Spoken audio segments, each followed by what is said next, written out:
Anda masih bersama kami Televisi Republik Indonesia, masih di dialog Arah Angin TVRI bersama saya Ardianto Wijaya dan juga sejumlah narasumber, ada Pak Dian, Pak Reza dan juga ada Pak Selamat. Saya langsung ke Pak Reza. Pak Reza, artinya bagaimana kemudian Anda melihat posisi negara-negara besar begitu, nyambung lagi apa yang kemudian saya tanyakan tadi seperti Rusia dan juga Tiongkok terhadap konflik ini, apakah benar konflik ini akan kemudian bisa berhenti jika negara-negara Timur Tengah dan sekutu-sekutu mungkin akan menahan diri, apa seperti apa sebetulnya?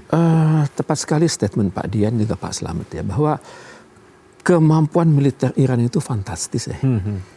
Dicekal selama 47 tahun, dia itu kan bangsa-bangsa yang the cradle of civilization.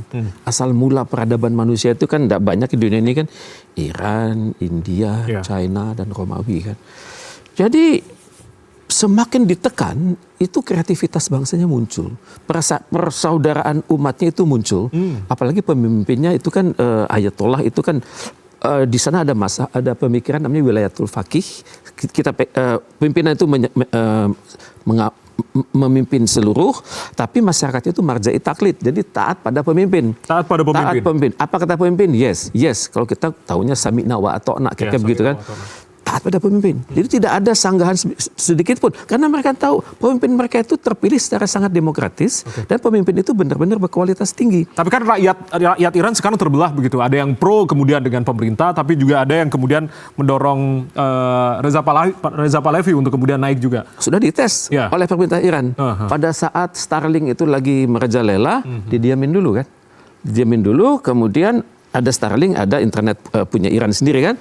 Kemudian terbukti entah bagaimana internet lokalnya seolah mati. Tapi Starlinknya jalan terus. Pada saat Starlink jalan itu kelihatan kemana aja jalur-jalur komunikasinya. Tergambar. Misal Teheran lah, Isfahan, kota-kota yang lain tergambar. Bahkan sampai secara teknologi itu kelihatan. Titik A1, A2, A1 itu siapa saja ditinggal. Jadi ternyata di Iran itu banyak sekali mata-mata. Mata-mata binaan Mossad, binaan CIA kan. Dan mereka itu ya hidupnya terus terang ya lebih sugih daripada rata-rata. Informasinya selalu tingkat 1. Dan mereka itu persis kelakuannya seperti kalau orang Arab menyebutnya munafik. Kalau berkata itu pasti bohong. Kalau janjian itu pasti ingkar. Dan kalau sudah terlibat kerjasama, mereka akan menggunting dalam lipatan. Jadi pada saat demo-demo itu bergabunglah demo. Kemudian demo itu dikendalikan oleh kepolisian. Kelihatan siapa yang aktivis di situ. Aktivis itu terhubungkan sama Starlink. Mereka panduannya jelas, serang titik A1, bekerja sama si Anu dari sudut G1 atau C2, ketemu bahasanya Anu, serang kantor Anu. Ketahuan sampai 650 itu tertangkap dengan mudahnya oleh dinas intelijen Iran. Dan itu merupakan pukulan yang besar bagi Amerika Serikat dan juga Israel. Karena membuat intel itu luar biasa mahalnya, pendalamannya lama, pendidikannya lama, dan untuk menguji konsistensinya juga berat. Jadi setelah ketangkap, bingunglah Amerika kan. Akhirnya bilang, kalau sampai nanti menghukum mati mereka, urusan sama saya. Ya ini kan sebenarnya orang-orang Iran juga, atau orang-orang campuran Parsi kan. Ini sebenarnya sudah masuk ke kedaulatan Iran untuk mau mengapakan para spy itu terserah Iran sebenarnya. Tapi kan Iran juga ngerti juga kan bahwa kalau nanti dibinasakan itu jadi masalah HAM internasional kan. Nah, jadi di situ juga Iran menahan diri. Tapi sampai kapan? Sampai tanggal 28 itu. Pada saat dia tanggal 28 itu diserang dari jauh, pesawat kombinasi B2 ya dari Israel, dan mereka punya data intel bagus. Itulah hebatnya intel itu. Mereka tahu persis jam berapa ngumpulnya tokoh-tokoh Iran, kemudian sudah fokusnya ke situ. Hancur.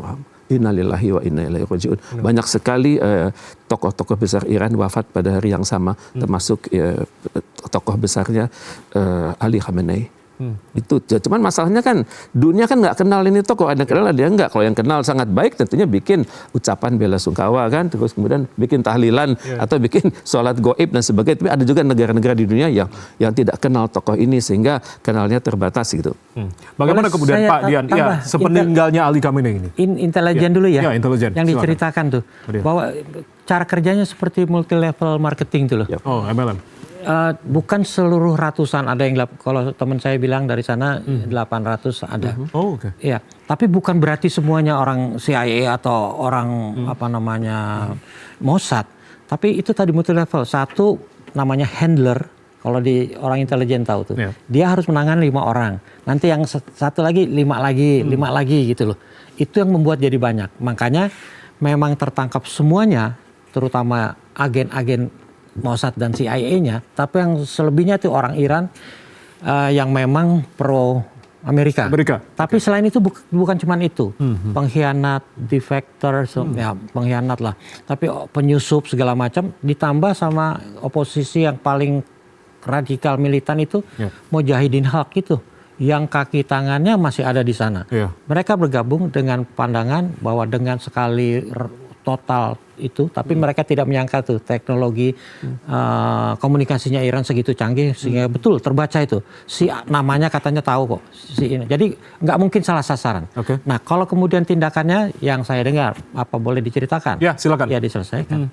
Oh selesaikan. Setelah diinterogasi selesai. Makanya jumlah korbannya banyak. Banyak ya. Kalau di kalangan sipilnya berarti kalau katakan 3.000 tadi 700 lah katakan yang selesai.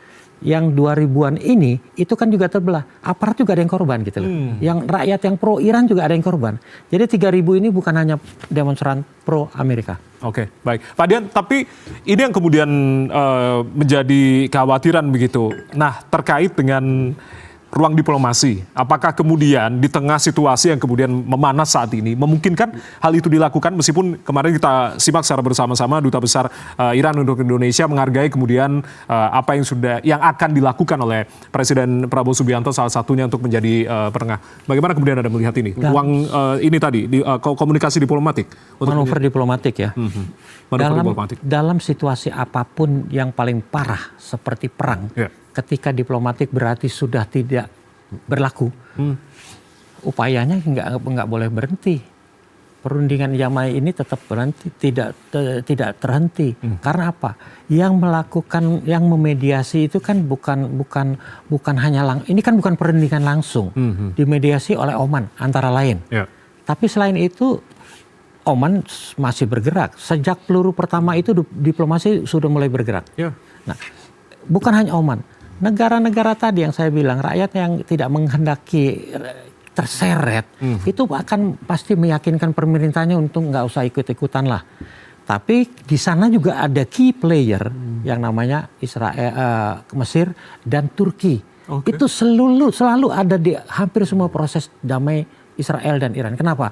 Mereka punya hubungan diplomatik dengan Israel, mereka punya hubungan diplomatik dengan Iran dan artinya teman-teman Timur Tengahnya, mereka lebih punya apa ya? Kalau saya bilang leverage untuk berpartisipasi.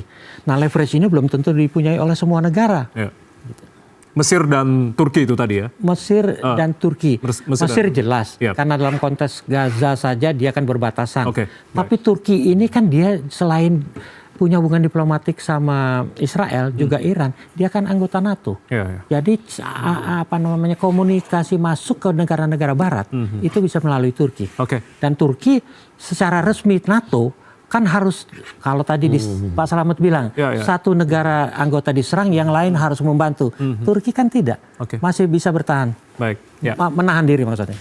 Saya ke Pak Slamet. Pak Slamet, artinya prediksi Anda terkait dengan perang besar ini, apakah kemudian akan berlangsung lama? Apa yang kemudian menjadi konsekuensi serius bagi militer di antara kedua negara, atau mungkin 3 kalau melibatkan Amerika Serikat, Israel, Iran ini? Ya, bagi Amerika dan Israel, saya melihatnya pembatasan dulu, pembatasan kekuatan militer di banyak front. Dia nggak mau banyak-banyak front. Dia akan fokus di mana, seperti misalnya dia mulai meninggalkan Ukraina. Dia sedang lengah nih untuk memantau Tiongkok di Taiwan. Dia nggak mau punya banyak front. Dia sudah tinggalkan di Venezuela. Jadi dia fokus ke sini aja. Jadi front itu penting bagi Amerika. Kemudian juga tekanan politik domestik ini itu akan mempengaruhi Trump. Di mana Kongres juga sudah memberikan sinyal. Lo nggak izin gue loh. Gue bisa tarik dukungan. Kira-kira seperti itu. Kemudian juga ancaman terhadap pangkalan militer regional ini juga di luar perkiraan Amerika. Dan dia memang melakukan intercept ya, artinya rudal-rudal itu bisa ditangkis begitu ya. Tapi seberapa lama? Dan ini Iran coba melakukan serangan-serangan seperti itu karena biaya perang besar. Dan ini membuat kebangkrutan Amerika. Alutsista ini sebenarnya menurut saya lebih disiapkan untuk melawan Tiongkok. Gitu ya. Oke. Jadi Tiongkok juga senang aja kalau ini perangnya agak lama. Nah, Kebangkrutan Amerika Serikat tadi yang menarik. oh iya, karena biaya perang kan tinggi. Tinggi, ya. Biaya perang tinggi. Belum lagi kemudian ada front di Selat Hormuz itu. Ya, saya kira kalau dalam waktu 1 pekan 2 pekan ini tidak juga surut di Hormuz, barangkali Amerika juga akan menggelar kekuatan angkatan lautnya di Hormuz. Oke. Menggelar kekuatan angkatan laut. Iya. Nah, sementara menurut saya Iran tetap akan membuka supaya jalur minyaknya bisa terus keluar.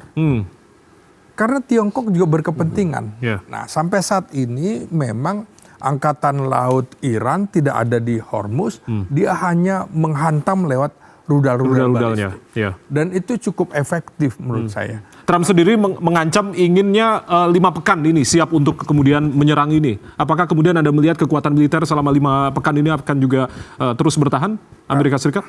Lihat dulu juga Pak dari Iran ya, kerusakan fasilitas strategisnya seperti apa. Oke. Sanksi ekonominya juga seperti apa. Kemudian potensi instabilitas politik di dalam negerinya juga seperti apa. Itu akan berpengaruh. Konsekuensi paling serius adalah perang regional multifront. Ini yang kemudian sedang coba diciptakan oleh Iran. Supaya Amerika terlalu banyak front nanti menjadi ancaman juga di dalam negeri. Ketika ini kan sudah berapa banyak tentara Amerika gugur. Dan pemulangan peti jenazah itu akan dikalkulasi secara politik di dalam negeri Amerika.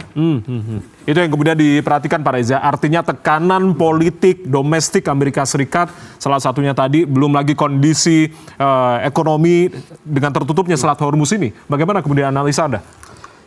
Banyak negara itu punya ketergantungan tinggi terhadap Hormuz. Kalau saya cek ya, Cina itu ketergantungannya 38% ekonomi dia tergantung pada Hormuz. 38% untuk China. Kalau untuk Indonesia sendiri? Indonesia masuk yang level DLL. DLL? 7%. 7%. Cina 38%, India 15%, Korsel 12%, Jepang 11%, Eropa 3%, Asia 14%, dan lain-lain 7%. Indonesia nggak begitu, ketergantungan kita nggak tinggi-tinggi amat ya, mungkin sekitar 4-5% ya, tapi kita berhubungan juga dengan ASEAN plus 3, ada China, ada Korsel, ada Jepang.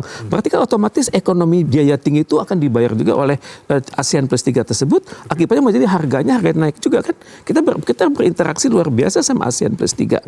Jadi otomatis kita berhadapan dengan BBM yang naik di dalam negeri dan juga biaya ekspor impor juga menaik dengan ASEAN plus 3. Jadi untuk itu saya sangat berharap statement Pak Bahlil itu 20 hari ke depan ini kita 20 hari ke depan loh Pak. Ya. Belum lagi momen Lebaran ini yang kemudian bertepatan. Makanya kita sangat berharap perang ini selesai lah dekat-dekat Lebaran. Karena Lebaran. Tapi prediksi Anda berarti berapa pekan? Hanya Donald Trump yang tahu. Hanya Donald Trump. Saya sangat berharap intervensi Gusti Allah lah. Intervensi Gusti Allah, misalnya mendadak si Donald Trump dipanggil oleh Kongres harus clone one di situ dan ngaku dosanya dan juga ada gosip, maaf ya, Netanyahu meninggal kan. Yang masih belum bisa dipastikan betul, ini ya. Betul, karena keberadaannya. Karena hypersonic itu dahsyat sekali sampai menghunjam ke dalam. Banyak gosip mengatakan pertama dia baru masih berada di dalam dan sulit dihubungi karena sinyalnya nggak hidup. Ada juga informasi mengatakan dia sudah pergi ke Eropa ke Jerman dia. Jadi kita bisa berhadapan kalau elitnya habis. Benjamin Netanyahu wassalam, kemudian Donald Trump pun wassalam karena keterlibatannya urusannya dengan Kongres, itu mungkin bisa reda itu. Dan juga saya sangat berharap ya pemimpin Iran juga dalam hal ini membangun status quo dulu deh. Siapapun yang terpilih, hendaknya dia bersahabat, meningkatkan kualitas silaturahimnya dengan lembaga-lembaga sipil, militer, dan juga ke presiden yang ada di Iran. Ini kalau ini berjalan, insya Allah Ramadan kita penuh barokah. Amin, harapan kita semua. Dan kemudian di segmen terakhir nanti kita akan perjelas lagi di mana sebetulnya posisi Indonesia dan dampak-dampak apa yang kemudian kita akan rasakan dalam beberapa pekan ke depan. Usai jeda, kita masih akan kembali, saudara. Tetap bersama kami di Arah Angin TVRI. Kami kembali saat lagi.